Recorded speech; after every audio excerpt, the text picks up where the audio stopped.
Hola, ¿qué tal? Buenas tardes. Aquí están los poderosos Rudy González, Olga Almanzar y Georgie Rodríguez. El soporte técnico a cargo de Sandy Guerrero e Ismael Báez García. Estamos en Rumba 98.5 FM en la capital dominicana y Premium 101.1 FM en Santiago, la ciudad corazón para toda la región cibaeña, la región de las Águilas. ¿Qué le parece? Buena región. ¿Algún problema? No discuto con los pasajeros. Buenas tardes amigos. Qué bueno que nos acompañan en esta tarde, a esta hora. Vamos a hablar un poco de lo que está pasando en el mundo, lo que está pasando en el país. Nuestra entrevista, conversar con ustedes sobre sus opiniones, sus pareceres, sus comentarios también. Esto es un programa interactivo. Georgie y yo, aunque fueron unos bonos luz. Bono gasolina. Unos bonos luz. Pero que bueno, estamos aquí, estamos complacidos de poder estar con ustedes en esta tarde. Déjame anunciarles a la audiencia para que tengan presente y estén pendientes y mantengan la sintonía, que a las 5:30 vamos a estar conversando con el presidente de la Asociación de Universidades Privadas. Con él vamos a tratar el tema Ricardo Winter, el tema de la unificación de los ministerios de Educación Superior, Ciencia y Tecnología y el Ministerio de Educación, para conocer la posición de las instituciones universitarias del país con relación a ese tema. Ahí vi una opinión de nuestro catedrático, economista, maestro de maestro, el doctor Antonio Siriaco Cruz, opinando sobre el mismo tema. Así que mantengan la sintonía. Es uno de los temas de las reformas que ha concitado algún tipo de controversia. Y hablo de las reformas porque una reforma al Estado, a la burocracia del Estado, por así decirlo. Es una reforma, no es una reforma de estas que se están promoviendo como una gran reforma sectorizada, sino una reforma de instituciones del Estado. Y hay posiciones encontradas. El mismo profesor, abogado García Fermín, ministro del MESIT, que es Ciencia y Tecnología, Educación Superior, tan pronto de la República, y Simón Freud, que es el director, el ministro de Administración Pública, antes de que fuera ya oficializado esa pretensión de unificar 6 ministerios en 3, entre ellos los relativos a educación. Ya él se había pronunciado y había dicho que no estaba de acuerdo por una serie de posiciones. Al ser oficializado por su jefe inmediato, que es el presidente de la República, el Poder Ejecutivo, él dio unas declaraciones bastante suavizantes. No es momento me reservo mi opinión para más. Ya había dado su opinión y dijo tajantemente que él no estaba de acuerdo con eso y dijo por qué. Entonces el tema ha sido llevado al seno de la ADP, que es el gremio de los profesores. Hay rectores universitarios que han opinado, hay otros sectores, Educa ha emitido su opinión. O sea, hay diferentes sectores de lo que tiene que ver con el proceso de educación. Y yo creo particularmente que hay una posición de Estado en la reducción de la burocracia oficial.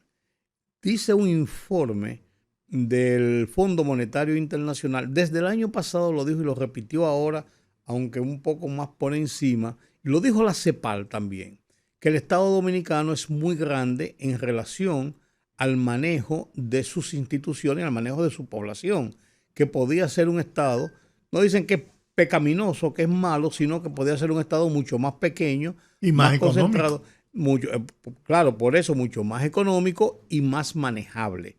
Estaba viendo hoy en un artículo que publica el Diario Libre de lo que son las proporciones de la administración pública y cómo ha sido el manejo de la administración pública. Dice que si bien el gobierno de Luis Abinader, porque ya a Luis Abinader hay que verlo dentro del gobierno, dentro de un periodo de gobierno completo de 4 años, ya no es un gobierno corriendo y tú no sabes cómo va a terminar.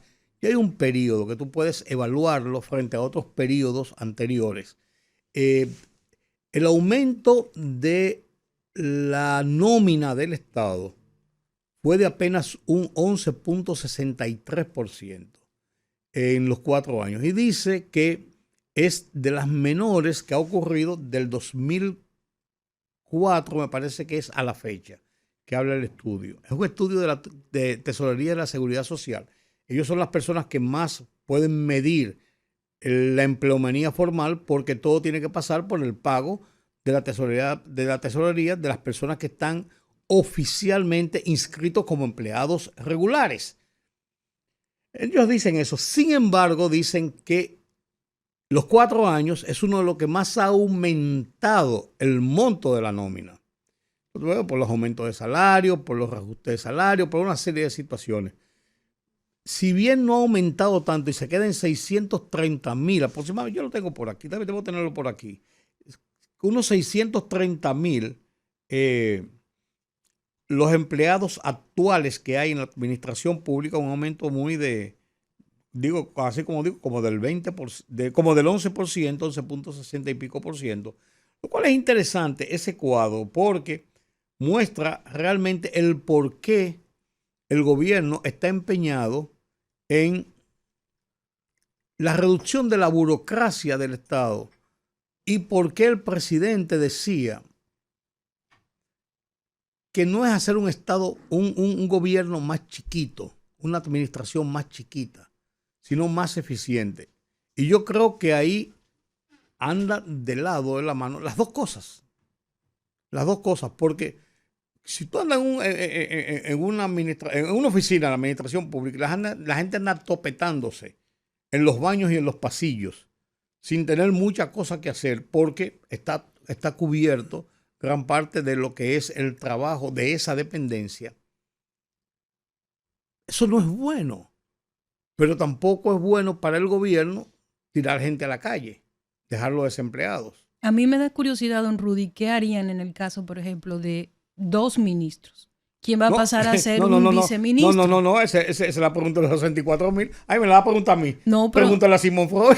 A mí me gustaría, pues claro. por eso yo digo que, si bien, miren, yo pienso algo, yo quiero referirme también, pues tomando de base lo que dice don Rudy. Miren, Luis Abinader, yo creo que tiene en este momento uno de los retos más importantes que el presidente alguno haya tenido en los últimos años. ¿Por qué? Porque es evidente que ha sacado a la luz varias reformas. Lo que te dice a ti, por el grado de complejidad de estas reformas y el costo político que tienen, no solo a lo externo, por ejemplo, en la población cuando hablamos de una reforma fiscal o cuando hablamos, por ejemplo, de otro tipo de reformas que podrían afectar directamente a la población, sino que también a lo interno, con el tema de la reducción de los diputados, con el tema de la reducción de las instituciones y su fusión. Eso también es algo que está generando a lo interno ciertos roces. Y yo creo que él tiene en este momento uno de los retos más importantes de su carrera política. El hecho de que, a mi parecer, se esté perfilando constantemente la figura de la vicepresidenta como aparentemente la candidata del presidente Luis Abinader para 2028, te dice a ti que es un presidente que probablemente, aunque en política nada está escrito, no tenga intenciones para 2028 y que por eso se esté dando esos lujos de tratar de ser recordado como un presidente reformador. Sin embargo, cuando uno ve esa realidad con el tiempo que tiene el presidente Luis Abinader en 4 años, en un programa de 4 años que a todas luces no permitiría que muchas de esas fusiones o de esas reformas puedan llegar a final, a puerto, uno se pregunta si realmente todas estas reformas, estas iniciativas, son una forma del presidente decir que no se involucrará más en política. Sin embargo, con una señalada como la vicepresidenta Raquel Peña, implica que mantiene una cuota de poder importante dentro de un eventual gobierno del PRM más allá de 2028. Entonces es interesante cómo se va planteando ese escenario. Por un lado, tenemos a lo interno del PRM alrededor de 10, 12 personas que consideran tienen las condiciones para poder competir como presidente o como candidato presidencial para las próximas elecciones. Tenemos a muchas de esas figuras o algunas de esas figuras que han sido básicamente quemadas, como el caso de Faride, que de seguro tenía un proyecto personal, pero al ser enviada a Interior y Policía, uno de los ministerios más complejos para manejar opinión pública, para manejar imagen pública, siento que en cierta forma se desarticula a Faride en ese sentido. Pero quedan toda una serie de líderes políticos a lo interno del PRM que también tienen esas intenciones de candidatura presidencial. Sin embargo, tenemos el caso, por ejemplo, perdón, don George, tenemos a Carolina Mejía, que para mí debe ser de las que mejor puntúa después del presidente Luis Abinader a lo externo. Pero tenemos la seguridad de que si Raquel Peña fuese señalada por el presidente, acarrearía con toda la simpatía de la gente que sigue la figura del presidente. ¿Qué va a pasar a lo interno del PRM si tenemos este escenario donde Carolina tiene el apoyo de su padre, el expresidente Hipólito Mejía, cuenta con ese liderazgo de su padre también para poder impulsar su carrera? Tenemos a un ministro de Turismo que está amparado por uno de los grupos económicos más importantes, de los grupos empresariales más importantes del país, y tenemos a estos otros líderes del PRM. Entonces, me parece interesante que el presidente esté promoviendo como su candidata a la vice, y que eso te habla de que si bien quizás no tiene aspiraciones presidenciales en el 2028, sí tiene el interés de seguir tiene el interés de estar presente con una cuota de poder importante dentro del PRM. Mira, yo, sin descalificar, ¿no?, las condiciones de la vicepresidenta de la República y de ser posiblemente una candidata a la presidencia, aspirante a la candidatura del PRM, pero yo tengo la absoluta seguridad de que el presidente Luis Abinader en este momento es a quien menos le conviene dar señales de apoyo hacia ninguno de los que aspiran a la candidatura presidencial. Si diciendo que no va, se han desatado los demonios, si señala uno, va a ser peor, totalmente. Entonces, en eso yo estoy muy claro. Él tiene múltiples compromisos, delega muchos de esos compromisos en la vicepresidenta, pero eso es normal. Eso no significa que la esté promoviendo. Ella incluso tiene un perfil bajo, relativamente bajo. Es una académica, es una señora con muchas condiciones, muchas calidades, pero yo no sé. Yo pensaría lo mismo, ¿no? Y me fundamentaría en ese pensamiento en que, como tú señalas, Carolina Mejía representa o está soportada, ¿no?, por el otro líder que tiene el PRM. Una corriente muy fuerte. La segunda corriente fuerte del partido. La del presidente Hipólito Mejía, y David Collado, que además del sustento del grupo económico que tú señalas muy poderoso en el país, también tiene en su historial una gestión formidable al frente del Ministerio de Turismo. Su obra está ahí, que es una carta de presentación también. La vicepresidenta ha sido lo exitoso que no fue siendo alcalde, porque el alcalde no pasó, sí, hizo el trabajo, pero no fue extraordinario. Entonces, no sé, ahí está Guido Gómez Mazara, con, Muy buena aceptación en las bases, por ejemplo. bueno, un hombre que compitiendo frente al monstruo de Luis Abinader en las primarias logró un 5%, te habla muy claro de que tiene agallas y que sabe hacer política y se comunica con las bases de su partido. Hay otros con condiciones también, pero los que más sobresalen son ellos. Entonces, en definitiva, yo no creo que el presidente Abinader pueda estar estimulando en este momento a nadie en cuanto a la candidatura presidencial. A él le conviene transitar en aguas serenas, por lo menos en los primeros 2 años y medio a 3 años. De ahí en adelante... Yo estoy clara de una cosa y estoy de acuerdo con usted en ese sentido de que si él señala a alguien que no sea la vicepresidenta, va a haber un conflicto. No a quien sea. Va a haber un conflicto. Quizás si él promueve o apoya o soporta la imagen de la vice, se ve como algo de gravedad, como además, algo natural por ser la segunda al mando. Pone en riesgo el liderazgo que él quiere asumir del Partido Revolucionario Moderno. Si hace eso, ya lo puso en riesgo con Guillermo Moreno. Con Guillermo Moreno. Pero y no le salió. No le salió. Si hace eso, se pone en alto riesgo el liderazgo que él debe representar, encarnar, porque es la figura que ha sido 2 veces presidente de la República. Va a terminar su gestión, confío yo, con un balance positivo por su paso a través de sus ejecutorias en la República Dominicana, en la presidencia del país. Yo creo que él va a salir por la puerta grande. En este cuatrenio tiene mayores oportunidades de hacer obras fundamentales, de concluir, si no todas, con los proyectos que él se ha propuesto de transformar a la República Dominicana. O sea, yo creo que él va a dejar un legado. Ese legado va a tener un valor político, pero histórico también. Y eso lo avala para convertirse no solamente en el líder del Partido Revolucionario Moderno, sino también en el líder nacional. Ese líder que hemos perdido con la desaparición de los grandes líderes históricos, Peña Gómez, Balaguer, Juan Bosch. Bueno, Luis puede convertirse en eso.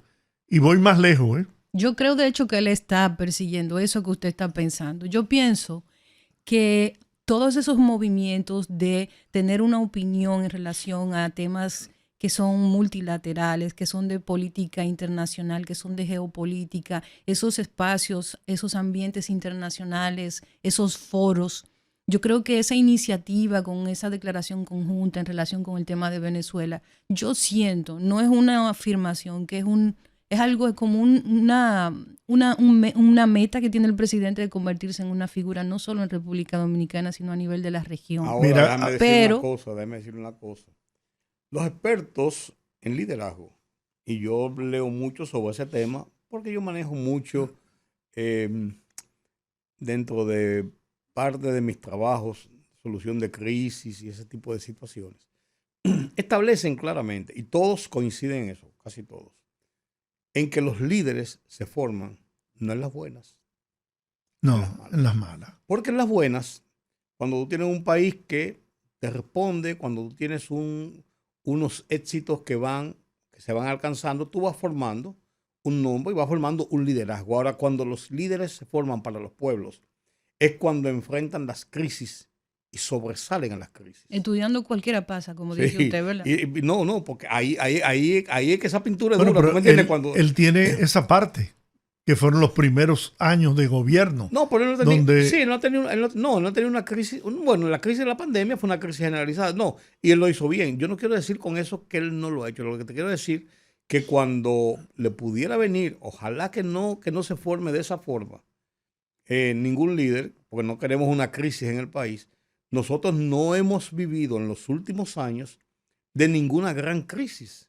República Dominicana ha navegado con algunos resbalones desde 1966 a la fecha, resbalones, pero no con una gran crisis donde el liderazgo tenga que imponerse definitivamente, por encima de lo que se vislumbre una hecatombe para el país. Aquí ha habido situaciones de depresión económica, ha habido momentos de tensiones y de crisis electoral como la del 78 que se conjuró esa misma noche, como la del 94 que se conjuró también con el acuerdo Peña Gómez-Balaguer, pero fueron crisis que subieron y bajaron inmediatamente y donde el liderazgo dio muestras de su poder. En ese caso, Peña Gómez y Balaguer, por ejemplo, en el 94, dieron cátedras de liderazgo. Nadie movió una paja. Nadie movió una paja. Y decía Romero Confesor en una de sus interpretaciones después de lo que pasó, dice que nunca él había visto tan cerca otra revuelta civil en las calles. Y Romero Confesor era un hombre sumamente prudente, no un hombre alarmista. Nunca había visto tan cerca volver a un desorden y que pudiera degenerar en una guerra civil en República Dominicana. Pero ahí los líderes dijeron no. Imponen dejaron su liderazgo. Sí, y no dejaron que se desbordaran las pasiones. Porque si bien Peña Gómez pudo haber sacado a la gente a las calles, Balaguer pudo haber sacado gente a la calle, porque hay que pensar, señores, si por el PRD votó la mitad de la población, por el otro, por Balaguer votó la otra mitad.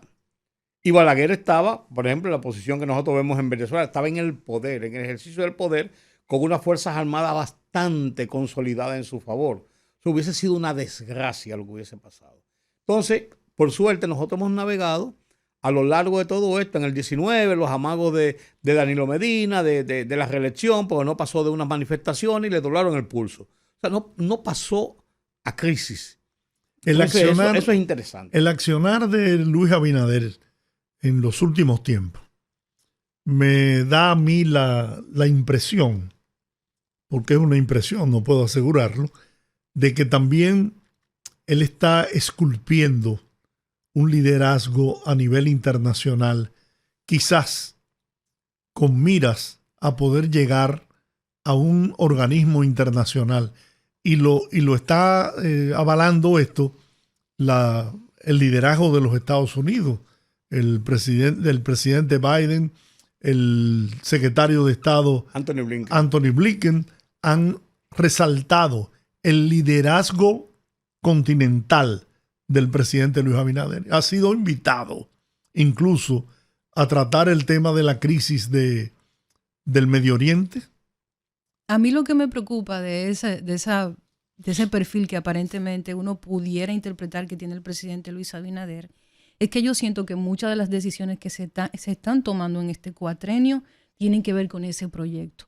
Y yo creo que por eso digo lo del reto. El reto más grande que tiene el presidente Luis Abinader es transitar ese camino, esa planificación, ejecutarla sin afectar a lo interno, a su propio partido. Y lo digo porque la agenda del presidente parecería que va orientada hacia eso, hacia posicionarse como un líder en la región. Sin embargo, esa agenda está en cierta forma chocando con los intereses del partido. Por ejemplo, el caso de la disminución de los diputados. Se tuvo que hacer reuniones con Amado Díaz, que es el jefe de la bancada del PRM en la Cámara de Diputados, y paliza para llegar a acuerdos a lo interno del partido. Yo no creo que eso pase. No creo que por más acuerdos que se lleguen, los diputados van a atentar contra sí mismos, se van a quitar cuotas de poder. Y yo creo que el hecho de que el presidente tome ese tipo de decisiones, que vaya, por ejemplo, de frente con el tema de la reforma laboral y le dice a los empresarios, no se va a quitar la cesantía públicamente en una semanal. Aunque hoy, claro, el ministro de Trabajo dijo que puede que mute, no es que se quite, pero puede que mute. Pero amén de eso, públicamente un presidente establece eso, no se va a quitar. No es lo que yo entiendo que debo apoyar a los empresarios. Por otro lado, tenemos el tema de la fusión, que también va a generar fricción con funcionarios ya existentes. Déjame poner una que van a tener que buscar qué van a hacer con ellos. Pero cuando hay dos ministros, ¿qué va a pasar? El presidente no dijo que no se va a quitar la cesantía. El presidente dijo, yo no estoy de acuerdo. No voy a quitarla. Yo quiero que ustedes, empresarios y trabajadores, se pongan de acuerdo. Pues es peor. No, No, porque fíjate que se llegó incluso a la cercanía entre los sectores de que Pepe Abreu, que estuvo con nosotros en televisión y estuvo aquí. Pero aquí dijo, tú sabes lo que dijo él, ¿verdad? Cuando terminamos la reunión, nosotros nos quedamos con él y él dijo, esténse tranquilo, que nadie le va a poner la mano a esa cesantía. Porque el presidente dijo que él no la iba a imponer, la eliminación, pero sí les pidió que se pusieran de acuerdo. Y fíjate que Pepe Abreu flexibiliza su posición cuando dice, yo no descarto que en el futuro, si se dan las condiciones para suplantar el beneficio de la cesantía, desaparezca. Pero para eso tienen que darse condiciones como las hay en Estados Unidos y en países de Europa. Un seguro de trabajo. Exacto. Que los empresarios seguro querrán que lo asuma el gobierno. Bueno, duraría unos 6 meses, como es en Estados Unidos, que te dan un salario por 6 meses hasta que tú logras. Te dan el 80%, depende del tiempo que tú tengas trabajando, el 80% de entre el 70 y el 90. El 80% es el promedio. Sí. Durante los primeros 6 meses, pero tú tienes que ir demostrando que estás buscando trabajo y no has conseguido trabajo. Te hacen una evaluación cada 3 meses. Si llegan a los 6 meses, te dan todavía 4 semanas adicionales. Después de eso ya tú no cobras. Sí. Pero lo llaman la colecta. Allá. Esa cesantía incluso, en honor a la verdad, aunque es un cargo para el sector empresarial, pero también evita un cargo mayor, que es la judicialización de los casos de despidos injustificados. No. Eso es terrible. Yo hice la historia aquí de lo que me pasó a mí. Claro. Eso es terrible. Sí. Sin yo saber nada, me citaron. Yo pensé que yo iba a salir de ahí para el 15 de azo. Pero yo no sabía ni a quién me habían mandado un papel de que fuera allá. Y el boche que me dio esa señora jueza, cuando yo me paro y digo, dígame, por fin usted que... Pero yo no sé para qué... que usted no sabe. Pues ustedes son iguales, todo, pero no. Y usted no vino con un abogado. Pero es que yo no sé a qué me citaron aquí, no me dicen, me dijeron que viniera aquí. Usted se va hacia ahora el todo. Y esa señora me dio una querosía y yo parado ahí frente a esa jueza. Yo dije, de aquí, déjame quedarme callado, que no se me vaya ahí un o me vaya por una rabieta de esa de viejo que a mí me dan. Porque yo pensé que iba para el 15 de azo a Jordi. Para donde están los presos de narcotráfico, violadores, una cosa. Yo pensé, yo cometí un crimen de lesa parata. Yo no sabía de qué me estaban llamando. Bueno. Para resolver un problema de un trabajador que yo le di su protección. Y él decía que eran más, pero tampoco me dijo nunca nada a mí. Se lo dijo a mi contador. Y yo, pues si es el problema, pues yo lo resuelvo. Bueno, ¿Tú sabes lo que es eso? 5:31, tiempo de ir a la pausa. Al regreso estaremos en la entrevista prometida.